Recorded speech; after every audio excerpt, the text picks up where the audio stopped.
I stood there, the office door slightly ajar, just 3 inches of space between my world before and my world after. Through that narrow gap, I could see the sterile, blue-tinged light of the high-tech company's server room spilling into the sleek hallway.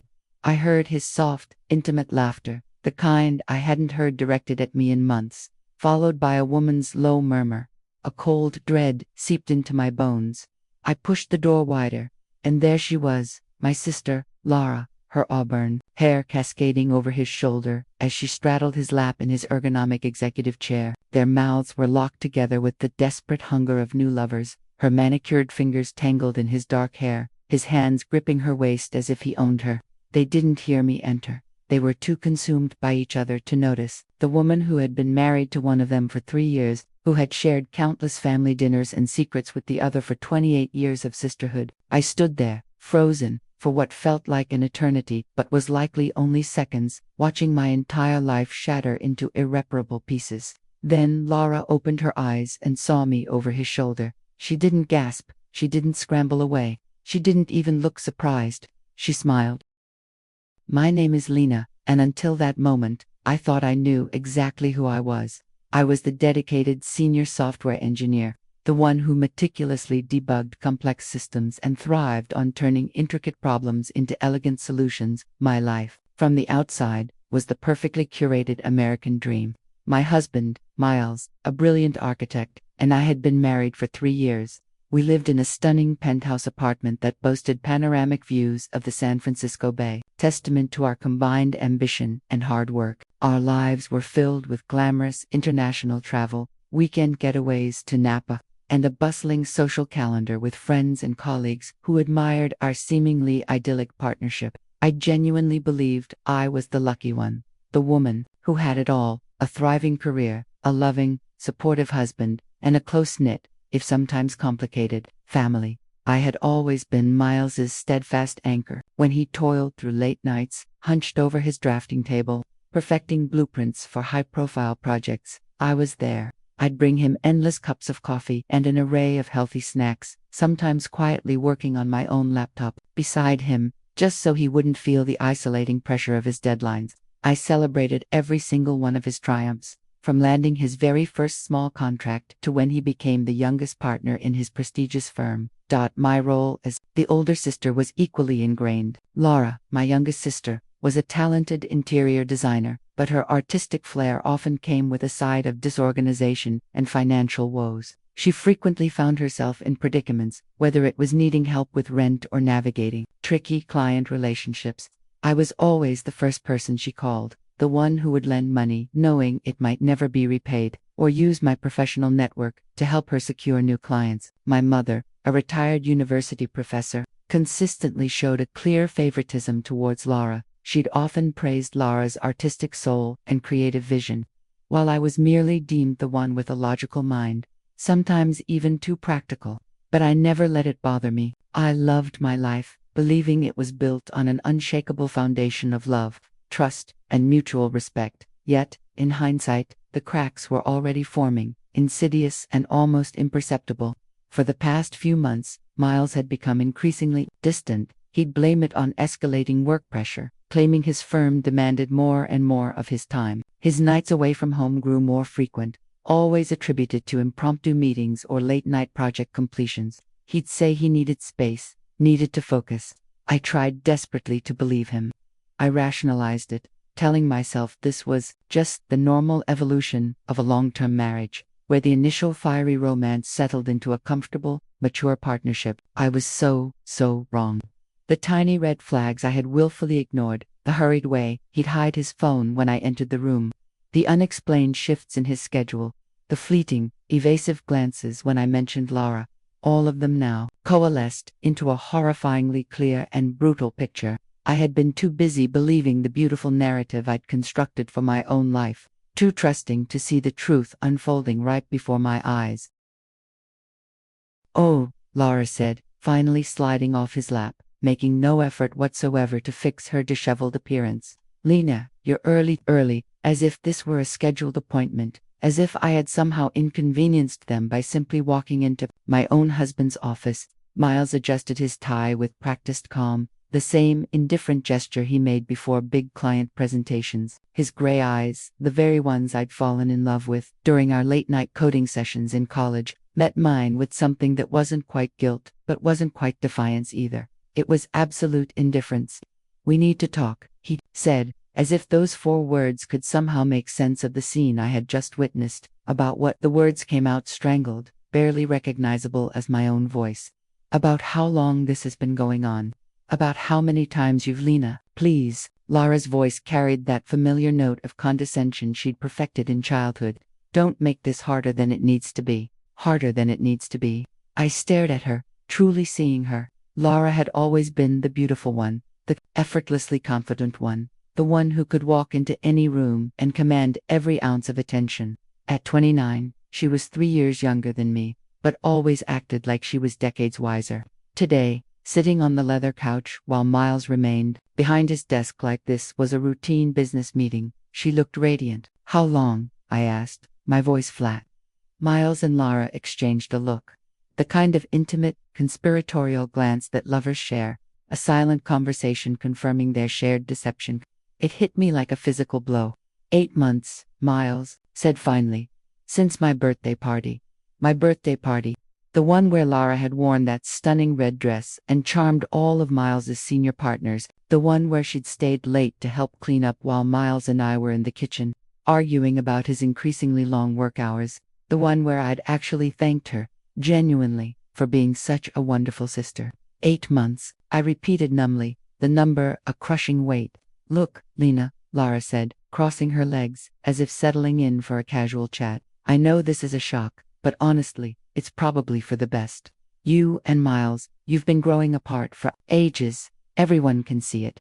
Everyone." "Our marriage was already over," Miles added, his architect's voice cool and measured, devoid of any warmth. This just accelerated things. The audacity was breathtaking. They sat there, the 2 people I had trusted most in the world, and talked about my marriage as if it were a failed business merger that had simply run its course. No apologies, no explanations about how it had happened, no expressions of regret, just matter-of-fact cruelty delivered with the casual indifference of people discussing the weather. "I want you out of the apartment," I said to Miles, surprised by the steadiness in my voice. He laughed, actually, openly laughed. "Lena, it's my apartment. My name is on the deed. You'll be the one leaving. And where exactly am I supposed to go?" Lara and Miles exchanged another one of those knowing looks. "Actually," Lara said, "I've been thinking about that. Mom's been saying she's lonely since Dad passed. Maybe this is the perfect time for you to move back home, help take care of her." Move back home. At 32, after building a life and a thriving career as a senior software engineer, they wanted me to slink back to my childhood bedroom like a complete failure. "Mom knows." The question escaped before I could stop it. Lara's smile widened. "I told her yesterday. She understands. She always said Miles was too good for you." She caught herself. "But the damage was already done. Too good for me. My own mother thought my husband was too good for me. She's actually excited about the idea of us all being a family," Lara continued, oblivious to my pain. "She said it's about time Miles found someone who could match his ambition." The room seemed to tilt. Not only had they been carrying on this affair for months, but they'd already involved my mother, already made plans for my displacement, already decided how to restructure everyone's lives around their blatant betrayal. I looked at Miles, truly looked at him, the man I'd supported through architecture school, who'd promised to love me in sickness and in health, who'd whispered that I was his everything on our wedding night. He was checking his phone. "I need some air," I managed. "Lena, wait," Miles called as I headed for the door. "We should discuss the practical things. The divorce, the division of assets." "Assets?" I turned back to face him. "What assets, Miles? Everything's in your name. Remember, you insisted on it for tax purposes." He had the grace to look momentarily uncomfortable. "Well, yes, but we can work something out. I'm not unreasonable." Unreasonable. The man who'd been sleeping with my sister for 8 months was worried about being perceived as unreasonable. I left without another word. The drive home was a blur of tears and searing rage and a strange, detached numbness that felt like walking through a dream. Our apartment, Miles's apartment, apparently, sat high in a gleaming skyscraper we'd chosen together because we talked about filling the extra bedrooms with children someday. I sat in the driveway of the building for 20 minutes, staring at the sleek, modern entrance with its pristine glass doors. Everything looked exactly the same, but I felt like an alien visiting someone else's life. Inside, the apartment held all the silent evidence of my delusion. Wedding photos on the mantel, my tech books mixed with his architecture volumes on the shelves. The coffee mug I'd used that morning still sat in the sink, a lipstick stain on the rim like a bloodstain. At a crime scene, I called my mother. "Lena, honey." Her voice was carefully neutral. "Lara said you might be calling. She told you everything. She told me enough." "Oh, sweetheart. I know this is hard, but sometimes these things just happen. Miles and Lara, they make sense together. They're both ambitious, both successful." "I'm successful," I interrupted, my voice trembling. "I have my own business. Designing software isn't exactly I do corporate system development, Mom. I have real clients." "Of course you do, honey. But let's be honest, Lara moves in Miles's world. She understands his pressures, his goals. Maybe this is just natural selection." "Natural selection." My mother was treating my marriage like a nature documentary. "So, you're taking her side." "I'm not taking sides, Lena. I'm being realistic. You and Miles have been having problems for a year. Everyone could see it. And Lara, well, she didn't plan this. Love just happened." "Love?" "They were calling it love." "Where am I supposed to live, Mom?" "Well, you know you're always welcome here. Your room is exactly the same. And honestly, I could use the help. The house is getting too big for me to manage alone." There it was, the consolation prize. After my husband stole my sister, or my sister stole my husband, I could return home to be my mother's live-in caretaker. "I need to think," I said. "Of course, take all the time you need. But Lena, try not to make this ugly, for everyone's sake. For everyone's sake. Not my sake. Everyone's." I hung up and poured myself a glass of wine. Then another. Then another. By the time Miles came home at 9:30 p.m., I was sitting in the living room with an empty bottle and a head full of chilling clarity. "Lena," he said carefully, loosening his tie, "we need to discuss logistics, the practical aspects of this transition. I've already spoken to my lawyer." "Your lawyer?" "Lena, please don't repeat everything I say. It's childish, childish." The woman whose life he had just destroyed was being childish. "I've drawn up a reasonable settlement offer," he continued, pulling a folder from his briefcase. "Considering that most of our assets are premarital or in my name, I'm prepared to be generous. There's a lump sum payment, and I'll cover your moving expenses." I took the folder and flipped through it without reading. "How much?" $250,000. "It's more than fair considering what? That you've been sleeping with my sister for 8 months. Lena, I understand you're hurt." "Hurt?" I stood up, surprised by my own steadiness. "I'm not hurt, Miles. Hurt is when someone accidentally steps on your foot. This is devastation. This is the complete annihilation of everything I thought I knew about my life. Look, these things happen. People grow apart. People change. What Lara and I have, it's real. It's something I've never experienced before." "What about what we had?" "We were friends who got married because it seemed like the right time. But Lena, be honest. When was the last time you looked at me the way Lara does? When was the last time we had a conversation about anything deeper than grocery lists and weekend plans?" The terrible thing was, he wasn't entirely wrong. We had grown apart. We had fallen into routines, but I thought that was normal. The natural evolution of marriage from passionate romance to comfortable partnership. So that gave you the right to cheat. I didn't plan this. Neither did Lara. It just happened for 8 months. It just happened, Lena. Please don't make this more difficult than it has to be." There was that phrase again.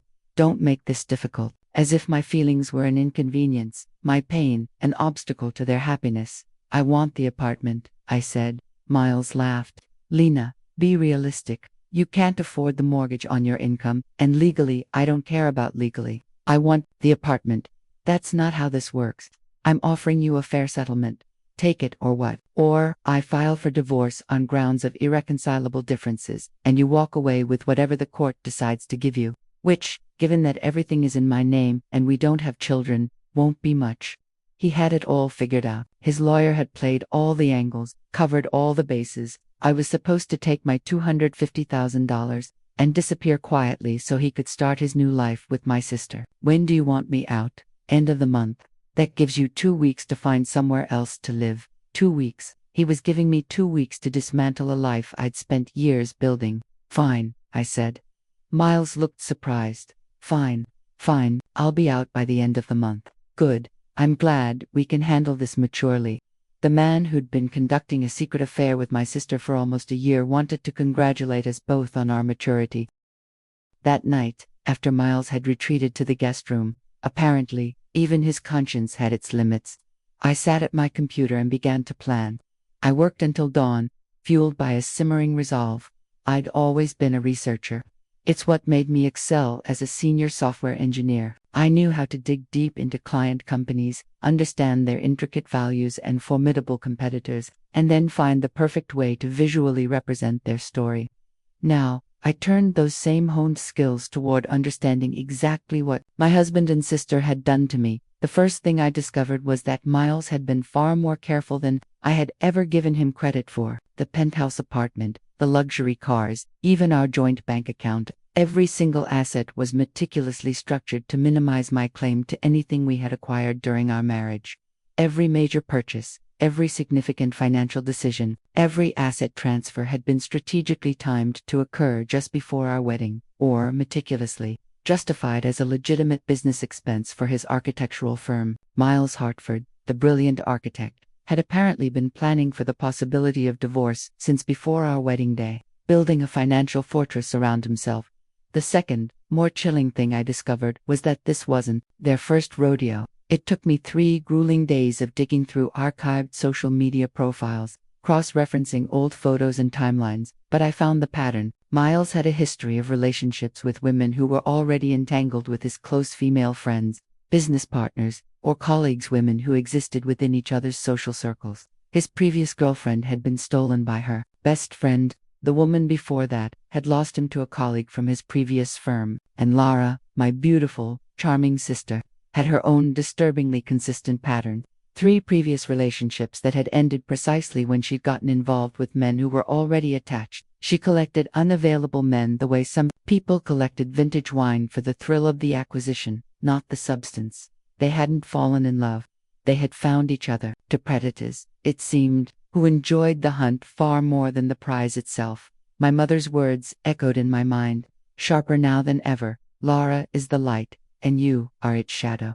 I remembered countless childhood moments, small slights that added up to a gaping wound. The time Lara had broken a treasured family heirloom, and my mother had immediately blamed me. The constant comparisons, Lara's artistic brilliance against my sensible logic. It wasn't just preference. It was a deep-seated belief that Lara was inherently more valuable, more deserving of attention, of love. This betrayal wasn't just about a husband and a sister. It was about a lifetime of being told I was less, culminating in this final, crushing validation from the 2 people I held dearest. I found Sarah Chen through a highly exclusive network of female tech executives who had quietly navigated complex personal crises. At 45, she possessed a commanding presence, sharp, intelligent eyes, a sleek, no-nonsense bob of dark hair, and a formidable reputation as a specialist in high-conflict marital dissolutions within the tech sector. Her office, a minimalist marvel, overlooking the city from the 40th floor of a downtown skyscraper, was a testament to her success. Her fees, naturally, reflected her impressive win rate.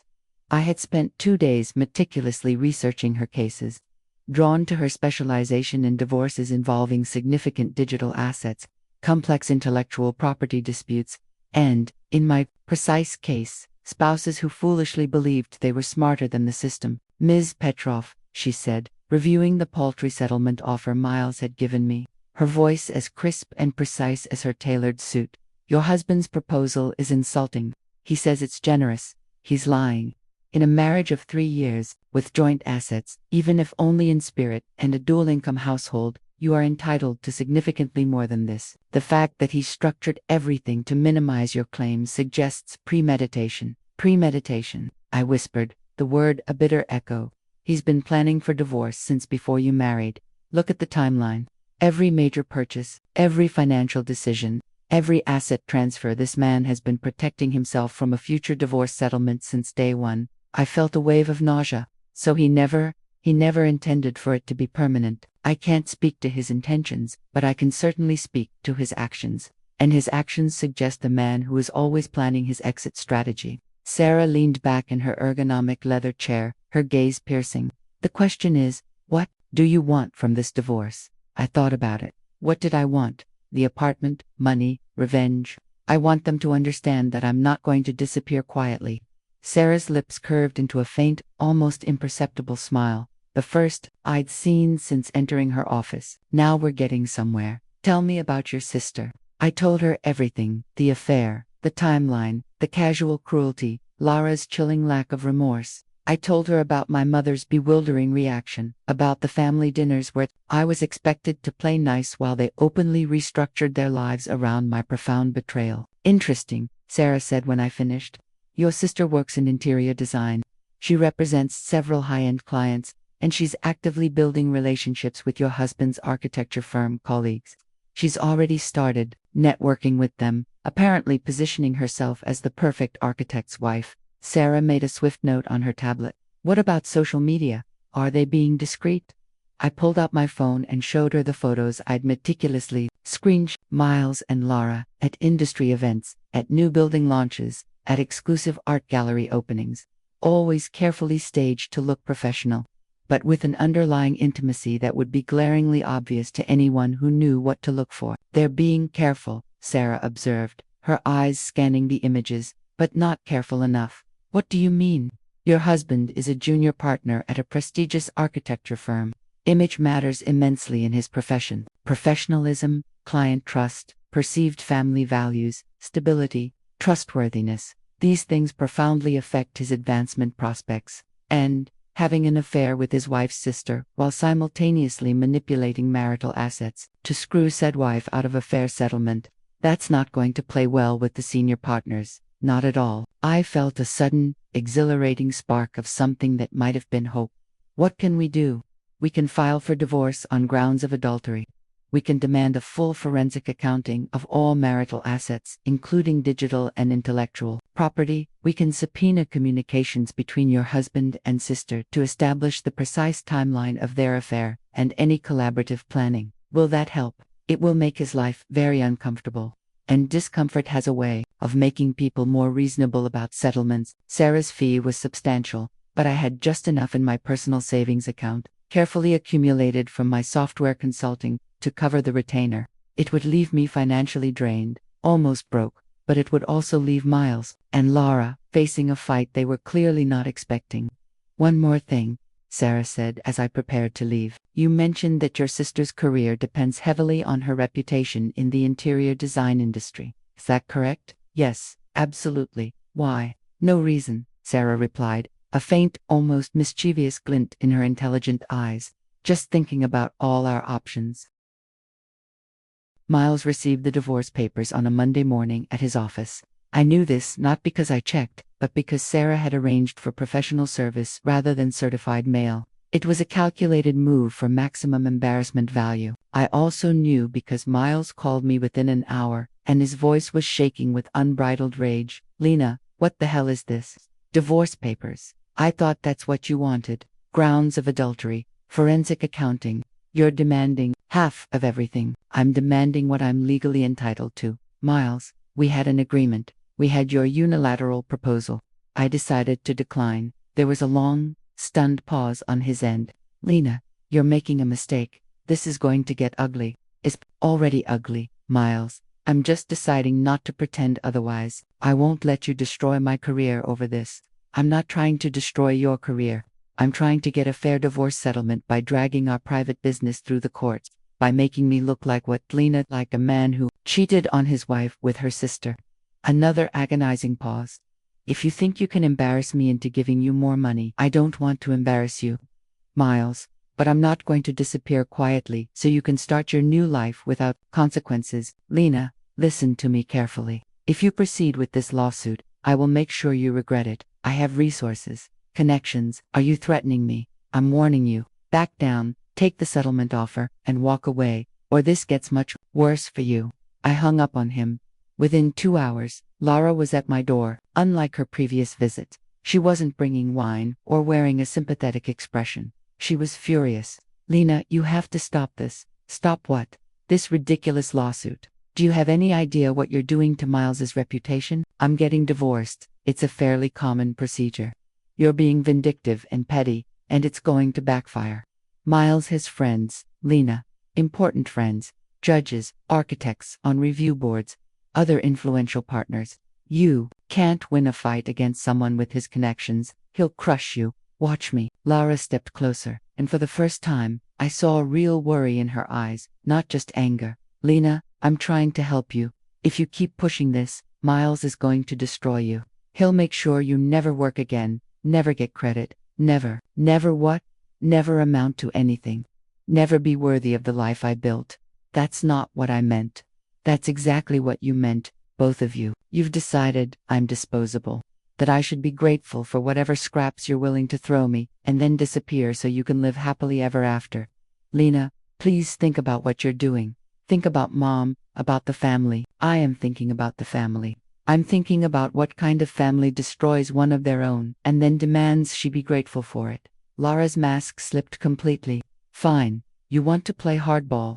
Miles isn't the only one with connections. I work in high-end interior design, Lena. I know top photographers, influential journalists, social media influencers. I can make your life very difficult too. Is that a threat? It's a promise.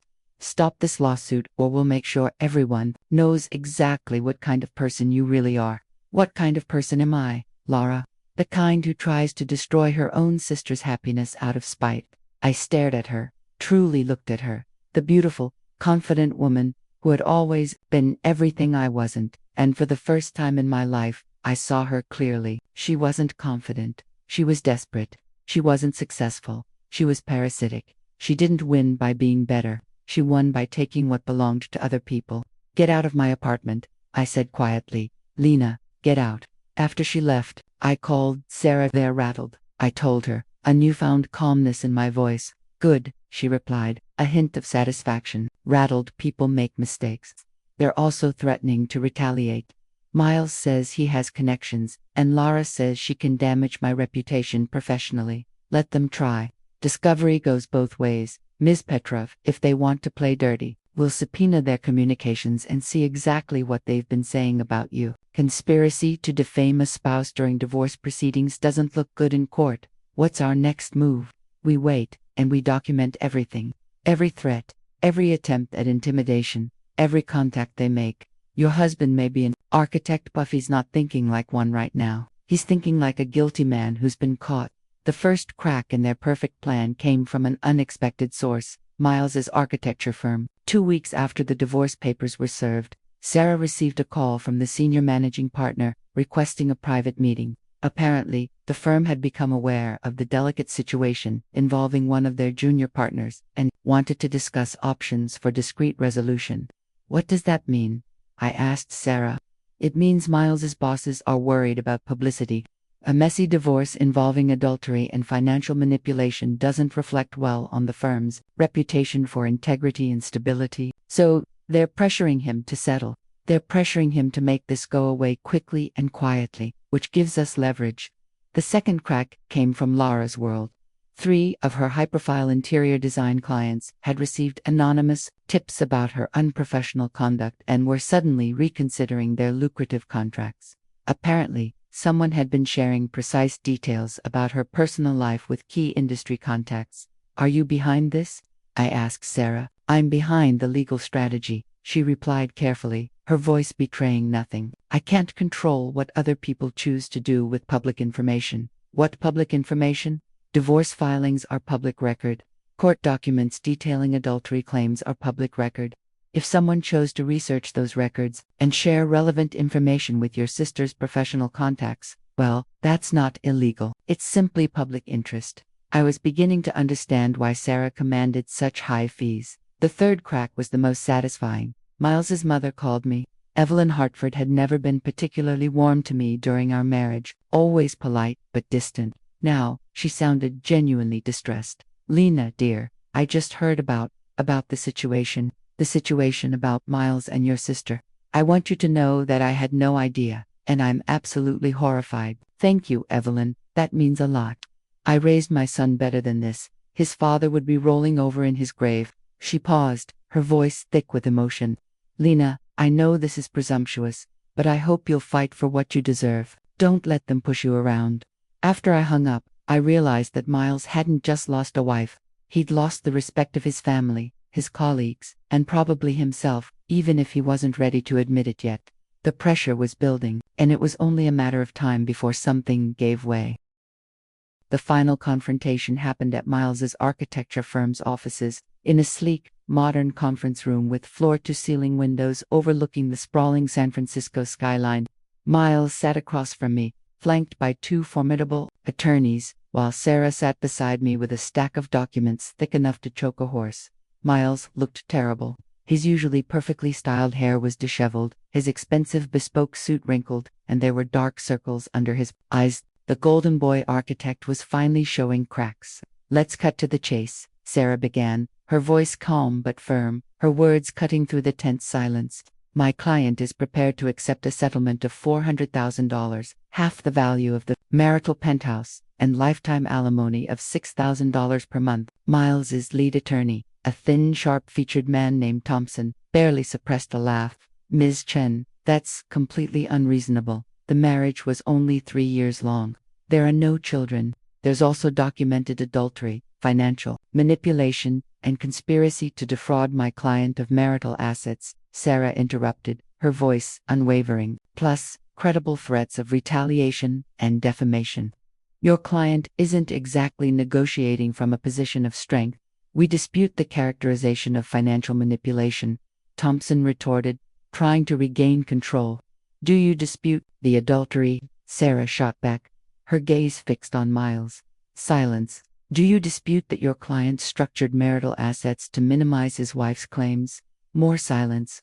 Do you dispute that your client and his paramour, who happens to be my client's sister, have made threatening statements regarding my client's reputation and livelihood? Miles finally spoke, his voice strained. Lena, please, let's be reasonable here. I am being reasonable. I'm asking for half of what we built together, plus support while I rebuild my life. You're offering me less than you'd pay for a luxury car. The penthouse alone is worth $800,000. You're asking for half of that plus a cash settlement plus alimony. That's more than I can afford. Then you should have thought of that before you decided to cheat on me with my sister. Miles's composure finally cracked. Lena, I'm trying to be fair here, but you're being vindictive. This whole lawsuit, this media attention, dragging our personal business through the court's media attention. I interrupted, a controlled edge to my voice. Don't pretend you don't know. Someone's been feeding information to journalists, to bloggers, to social media influencers. My firm is getting calls from reporters asking about my domestic situation. Laura's lost 3 major clients because of rumors about her personal life. I looked at Sarah, who maintained a perfectly neutral, unreadable expression. Mr. Hartford, she said, addressing Miles directly, if you're concerned about media attention, perhaps you should consider why your story is attracting interest. Affairs happen every day. They don't usually make headlines unless there's something particularly newsworthy about them. What's that supposed to mean?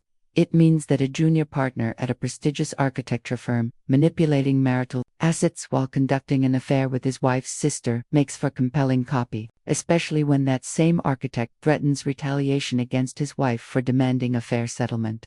Miles turned visibly pale. You've been talking to journalists.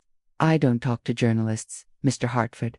But I can't control what public records they choose to examine or what conclusions they draw from those records. Thompson leaned forward, his patience clearly wearing thin.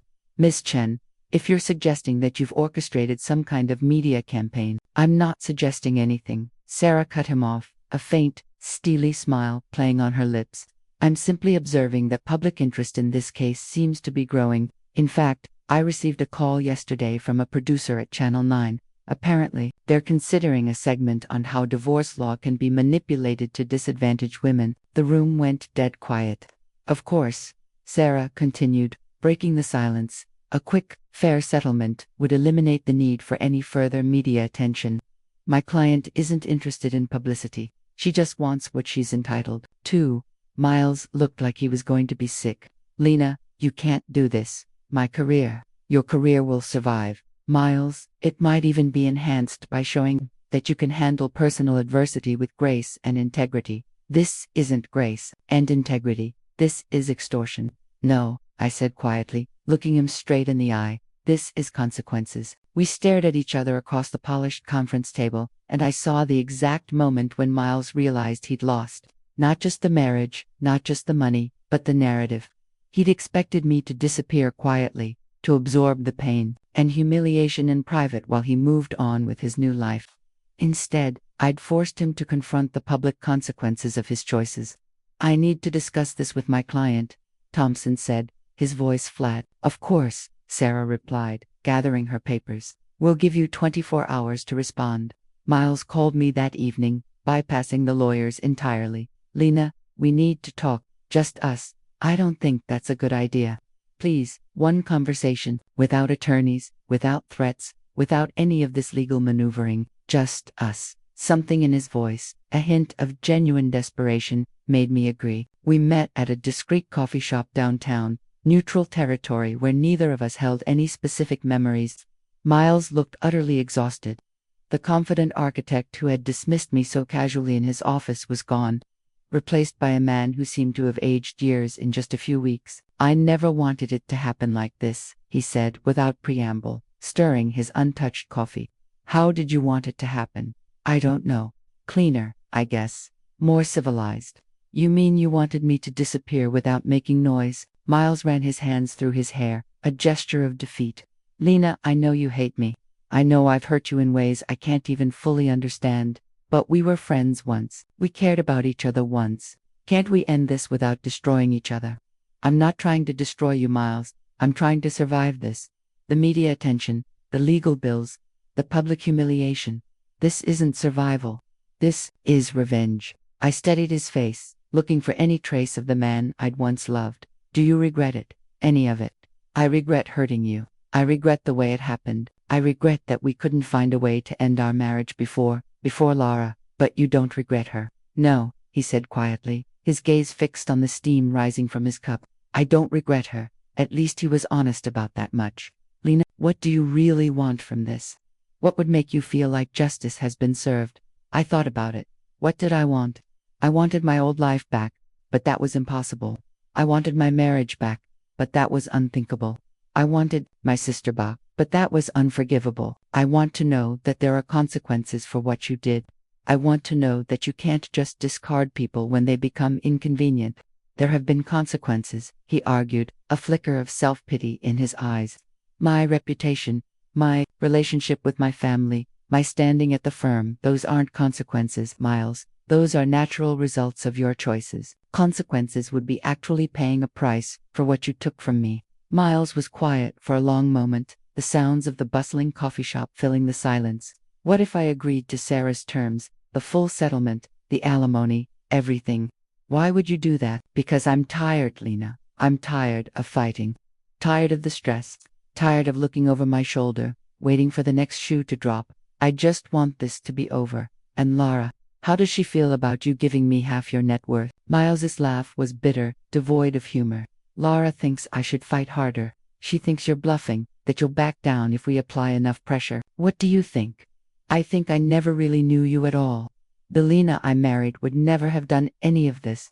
She would have taken the original settlement and disappeared.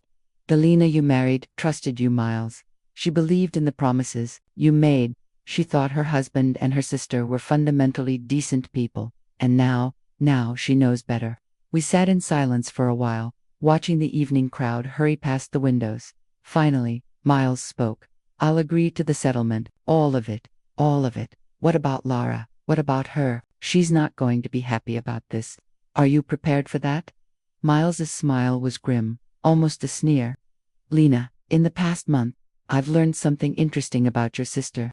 She's very good at wanting things that belong to other people. She's less enthusiastic about the cost of actually having them, meaning she was excited about being with a successful architect. She's less excited about being with a broke architect who's damaged goods in his profession. I felt an unexpected stab of something that might have been pity for him. I'm sorry, don't be. I made my choices. Now I get to live with them. The settlement was finalized 2 weeks later. Miles kept the penthouse but had to take out a substantial loan to pay me my share of its value. Combined with the cash settlement and the lifetime alimony arrangement, I walked away with enough money to buy my own place and start over. The media attention that had so terrified Miles turned out to be a blessing in disguise. A journalist who had been following my case, intrigued by the unique intersection of tech, wealth, and family drama, introduced me to a nonprofit organization dedicated to helping women navigate high-conflict divorces and financial manipulation. They offered me a position as a communications coordinator, specifically to use my software design skills to help other women tell their own stories. My first major project was creating an interactive website and a secure platform for women who had been financially exploited or gaslighted during divorce proceedings. The tagline I designed read, "Your story matters. Your voice counts. You deserve better." It felt like a mission statement for my new life. A powerful transition from writing code for corporate giants to rewriting narratives for women seeking their freedom. Laura tried to reach out several times in the months following the settlement. I received voicemails that started apologetic and grew increasingly desperate as her professional life continued to unravel. Apparently, the high-stakes interior design industry had far less tolerance for personal drama and questionable ethics than she had anticipated. Her client list dwindled, and lucrative projects dried up. I never returned her calls. My mother surprisingly began to come around. It started with awkward, tentative phone conversations where she meticulously avoided mentioning Miles or Laura, as if by avoiding their names, she could erase the pain. Then, these progressed to actual visits to my new, smaller house in the vibrant arts district. During these visits, she seemed genuinely interested in my new life and work, asking thoughtful questions about the nonprofit and my software projects. "I think I may have misjudged this situation," she said during one Sunday dinner, as close to an apology as I was ever likely to get. "Your father always said you were the strong one. I thought he meant emotionally strong, nurturing strong. I didn't realize he meant steel spine strong." "I didn't realize it either, Mom," I thought, until I had to be. 6 months after the settlement was finalized, I got a call from Sarah. "Have you seen the news?" she asked, her voice laced with an undeniable hint of triumph. "What news?" "Turned on Channel 9. I flipped to the local news station just in time to catch the tail end of a segment about professional misconduct in the architectural field. Miles's photo flashed on the screen as the anchor discussed a recent ethics investigation involving improper handling of client funds and conflicts of interest. "What does this mean?" I asked Sarah, my heart pounding. "It means your ex-husband's problems have expanded far beyond his divorce. Apparently, the intense scrutiny that started with our case led to deeper investigations into his professional conduct. Is this connected to what we did?" "Not directly, Lena, but sometimes when you shine a light in dark corners, you find more than you expected." I watched the news segment with mixed feelings. I hadn't wanted Miles to be destroyed, just held accountable. But actions have consequences, and his had apparently extended far beyond the confines of our broken marriage. The real headline came 3 days later. Not on television, but in my email inbox. It was from a producer at a major television network, asking if I'd be interested in consulting on a documentary series about women who had fought back against betrayal and manipulation. "We're calling it The Reckoning," the email read. "We want to tell stories about women who refused to be victims, who turned their pain into power and their betrayal into justice. Your case has become something of a legend in legal and tech circles. The woman who wouldn't disappear quietly." I stared at the email for a long time before responding. A year ago, I would have been mortified by the idea of my personal life becoming public entertainment, exposed for all to see. Now, I saw it as an undeniable opportunity to help other women understand that they didn't have to accept betrayal silently, that their stories held immense power. "I'm interested," I wrote back, "but I want editorial control over how my story is told. And I want part of the proceeds to go directly to organizations that help women in similar situations." The documentary aired 8 months later. The episode, about my case, was titled "I Stepped into My Husband's Office and Caught My Sister in His Lap." What I did next blew their world apart. It was the highest-rated episode of the series. I live in that small, sun-filled house in the Arts District now, with its exposed brick walls and huge windows that bathe the space in light. My software design business has grown beyond anything I'd ever imagined.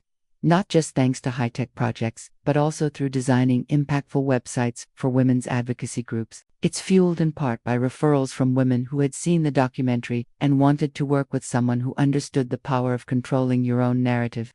I'm dating someone new, a kind and steady teacher named David, who thinks my story is inspiring rather than scandalous, who admires my strength rather than being intimidated by it.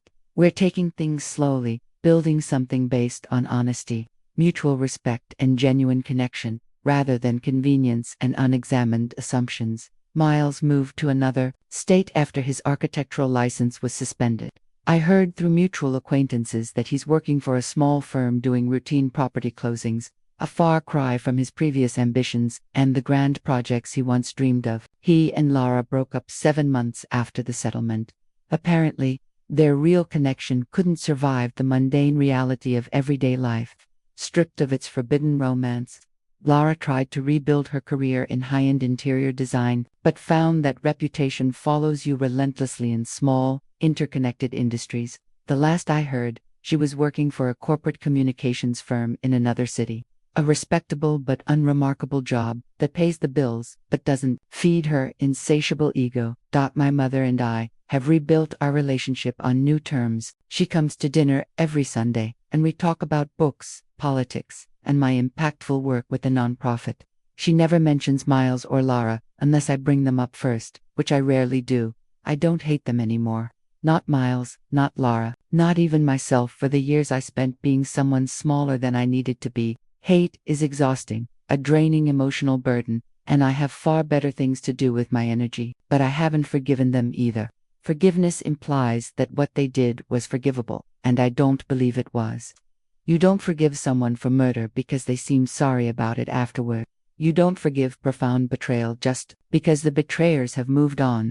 Instead, I've done something infinitely more powerful. I've moved beyond them entirely. Sometimes, late at night, when I'm working on a new software project or simply reading in my quiet living room, I think about that afternoon when I walked into Miles's office and found my world ending. I think about the woman I was then trusting, accommodating, willing to make herself smaller to avoid conflict. That woman is gone, not destroyed, but utterly transformed. In her place is someone harder, wiser, and infinitely more dangerous too. People who mistake kindness for weakness. The documentary producer was right about one thing. I had become something of a legend in certain circles, not as a victim who'd been wronged, but as a woman who'd definitively refused to accept that being wronged was the end of her story. I looked around my new home, the art-filled walls reflecting my renewed spirit. I walked over to the one piece of art I had insisted on keeping from the penthouse, a striking abstract painting, full of vibrant, chaotic colors that somehow now felt perfectly balanced. I had hung it not as a relic of a past life, but as a testament to my survival. I touched its frame, a quiet reminder. I didn't just get justice. I redefined myself. My phone rings, sometimes, with calls from women in similar situations. Women who found my number through the nonprofit or heard about my case through friends of friends. They always start the same way.